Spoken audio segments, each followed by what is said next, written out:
Hi everybody, and welcome to the magic of drawing. I'm TJ. You know, drawing has always been the most wonderful and magical experiences of my life. I am so happy to bring the magic of drawing to you and in your studio and help you become a better artist as well. Now, I tend to draw fast, so now you can pause me, you can rewind me, you can slow me down, you can fast forward, or you can choose whatever feature or lesson you really want to learn over and over again.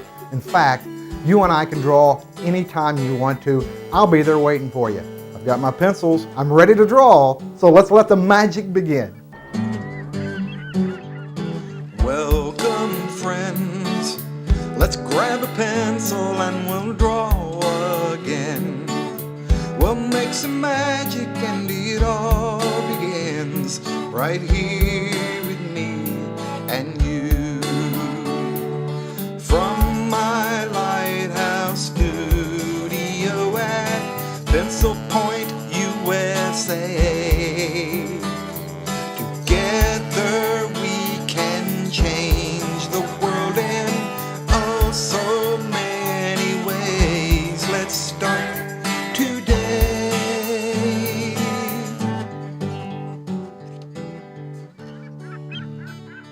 One of the greatest drawing tools ever invented is called the Smudging Stump.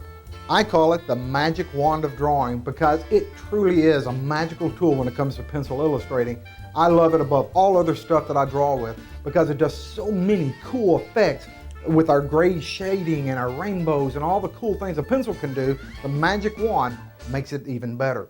When you buy a magic wand, in the kit you're going to see one that looks just like this.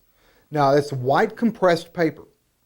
So you don't want to try to sharpen it or paper is just going to blow all over the place. It's just compressed paper that is used to smear the graphite into the pores of the paper. How gracefully you can do that comes with practice and eventually into your style.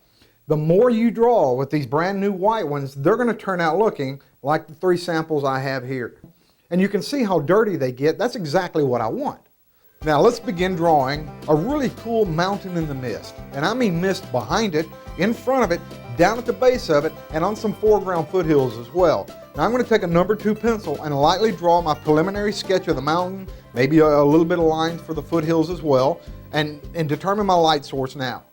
So I'm going to quickly sketch in, almost like drawing a triangle, but with a little bit more texture to it than that.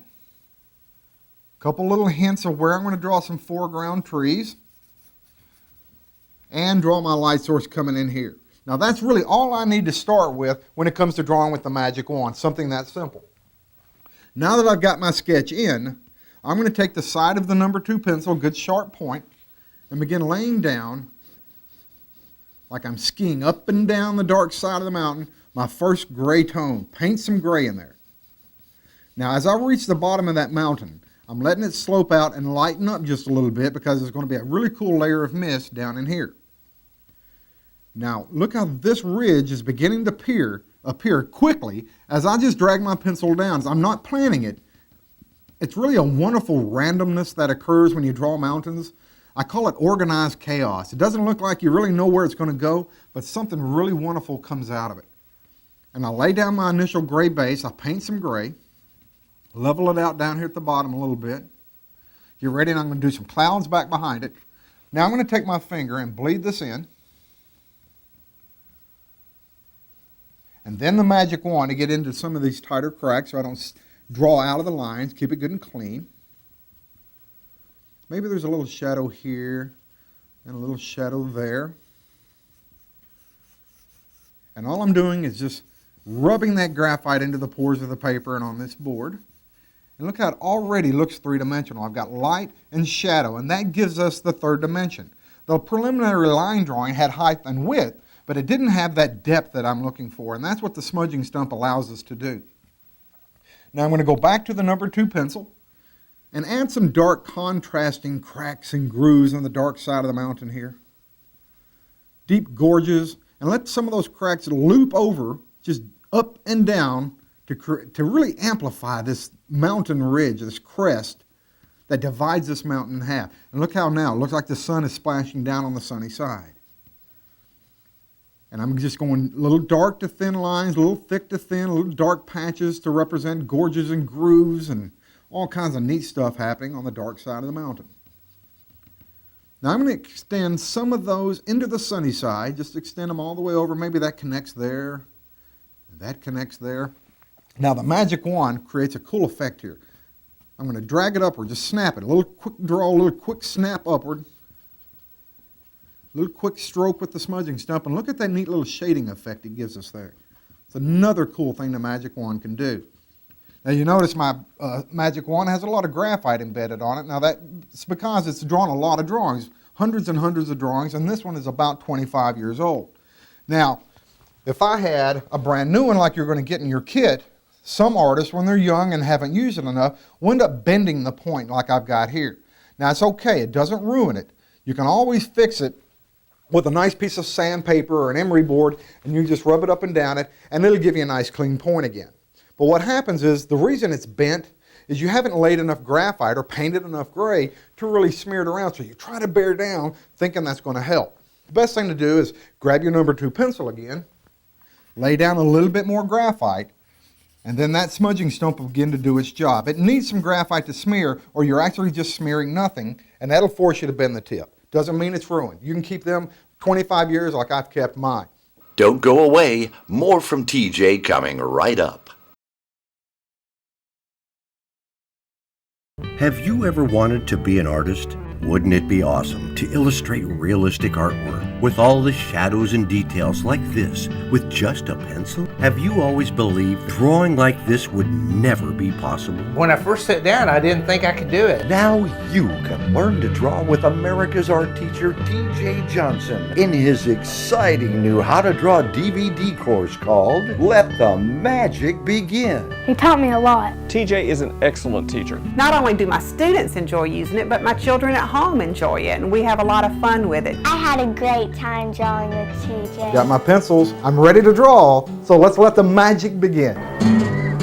You're going to love drawing with TJ. Right away in Disc 1, TJ will teach you the 5 magic lines, geo shapes, 10 fantastic shading techniques, and how to shade different times of the day. It was very easy. He builds on the creativity that sort of lives within each one of us. And then you'll learn how to draw with a smudging stump to create the subtle tonal values of a misty waterfall, mountain mist, campfire, chimney smoke, and how to create storm clouds. TJ is an excellent teacher. He's extremely entertaining, he's very informative, and he's inspiring. Drawing with TJ was easy. My very first drawing just amazed me. Hours of personal instruction with America's art teacher, TJ Johnson. Follow that creative dreamer and draw, draw, draw. So long, everybody. It's more than just the basics of drawing. TJ is a lot of fun. For more free lessons and tips, tricks, and cool techniques, visit tjsmagicofdrawing.com. Got my pencils. I'm ready to draw, so let's let the magic begin.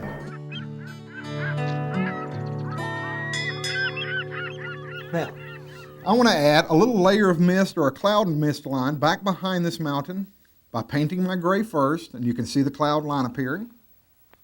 Take the magic wand, swirl it around. I'm going to do some really cool clouds here in just a minute to show you some storm cloud effects. But we're going to lay a little misty line back here. Smudge it around with my finger. Now I want to bring a little misty cloud up to the front of this mountain because that neat little layer is going to throw that mountain even further back. So I'm going to lightly sketch the base of this little wind-blown cumulus cloud. See the top of it appearing there? Just like this. Now I need to hollow that cloud out by taking this little cutter eraser and cleaning that cloud out. And look how I brought that cloud to the front of the mountain now. Now you can do that over and over. I could send some back behind it. And that's a new little layer in our drawing that creates depth. In fact, look at that little shadow it may cast. The cloud is one of the softest things to draw, but the shadow of a cloud has to be even softer. And that shadow gives us 3 dimensions, gives us wonderful depth in our work. Now I think I've got enough graphite here at the base of my mountain. If not, I can grab a little on my finger like that. by just dipping it in here like an inkwell, and I want to swirl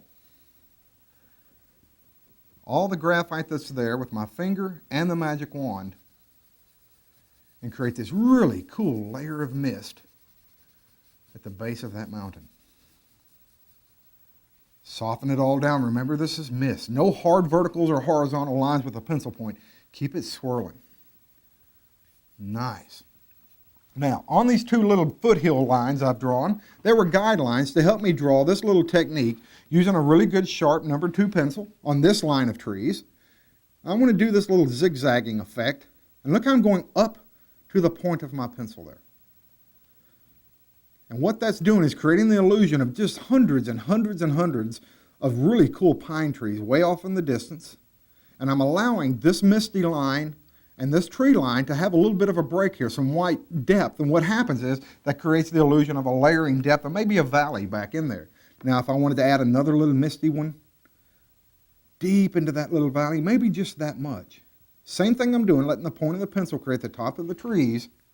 Take that magic wand, mist it just a little bit. Now I'm going to do the same thing on this layer I'm working on here.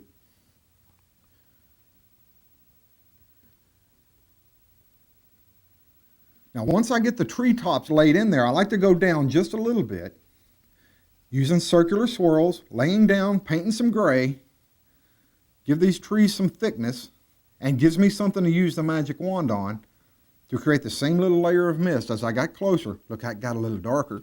Then take the magic wand and bleed that out to just a softest shade of gray you possibly can, and it looks like those trees are rising out a wonderful layer of mist. Now I can take the ebony as we get closer and use this darker point and do it. See, a little bit of lead will break off, that's okay, but I still got enough to do a really good sharp point.